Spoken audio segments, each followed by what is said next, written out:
उस देश में हो रही है जिसका प्रतिनिधित्व नोबेल का पीस पुरस्कार लिए व्यक्ति कर रहा है। मैं समझता हूं कि अगर आज हम लोग मुखर होकर प्रतिकार नहीं किए, कल यही स्थिति यहां भी होगी।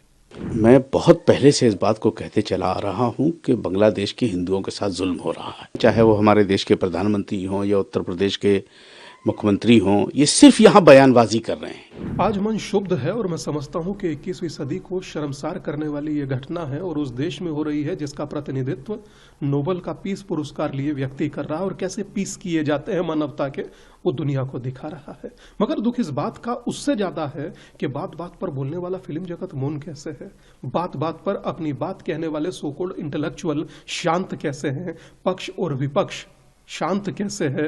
मुझे लगता है कि आज आवश्यकता है 100 करोड़ हिंदुओं को अपने बांग्लादेश में रह रहे हिंदू भाइयों के लिए बोलने की। दीपू चंद्र दास की मैं समझता हूं मात्र इतनी सी गलती है, आदरणीय है, कि वो हिंदू था, और हिंदू होना इस देश में गुनाह नहीं हो सकता, अपराध नहीं हो सकता। मगर वर्तमान मैं कहूं कि बांग्लादेश में जो हो रहा है, पहले मंदिर तोड़े गए, आज हम लोगों को मारा जा रहा है, किस तरह से बर्बरता पूर्वक मारा जा रहा है। मैं सच में कहूं तो मैं निशब्द हूं और दुखी हूं, व्यथित हूं। बस इतना सा जरूर कहूंगा कि आज हिंदू खतरे में है। स्वामी जी, बांग्लादेश में चुनाव होने जा रहे हैं और जो वहां पर जो ये लोग जो हत्या कर रहे हैं, उसमें कि पड़ोसी देश के लोगों का भी हाथ शामिल दिखा जाए। मैं कहता हूं बोंडी बीच हो, लंदन हो या जर्मनी, दुनिया के अंदर कहीं हो, तार वहीं से जुड़ते हैं। कोई कुकृत्य हो, तार वहीं से जुड़ते हैं।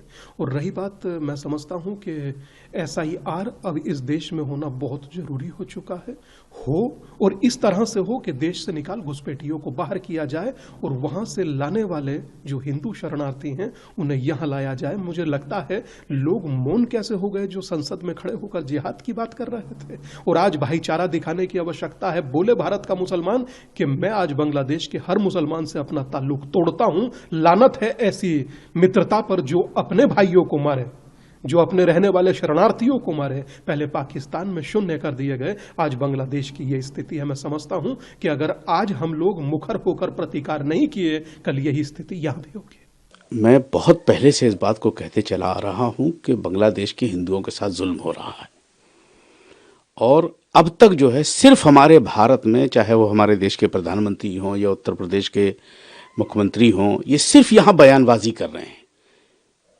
एक टेलीफोन लगाने की जरूरत है प्राइम मिनिस्टर मोदी को कि यूनुस बहुत हो चुका है, अब किसी बच्चे की मौत नहीं होनी चाहिए, किसी हिंदू के घर पे हमला नहीं होनी चाहिए। उसी दिन से हमला बंद हो जाएगा, लेकिन ये सिर्फ बयानबाजी करते हैं। मैं शुरू से इस बात को कहता चला आ रहा हूं, मैं जब मंदिरों पे हमले हुए थे, मैं जब से कह रहा हूं मैं, और मैं यूनुस सरकार से कहूंगा कि पाकिस्तान के बहकावे में ना आए। पाकिस्तान आतंकी मुल्क है, तुम हमारे पड़ोसी हो, तुम्हें हमसे रोजी रोटी तुम्हारी चलती है, मत हिंदुओं के साथ कोई जुल्म करो। ये गलत है, ना तो इस्लामी तरीका है ये, और ना ये कानून कहता है। सबको बराबर देखो।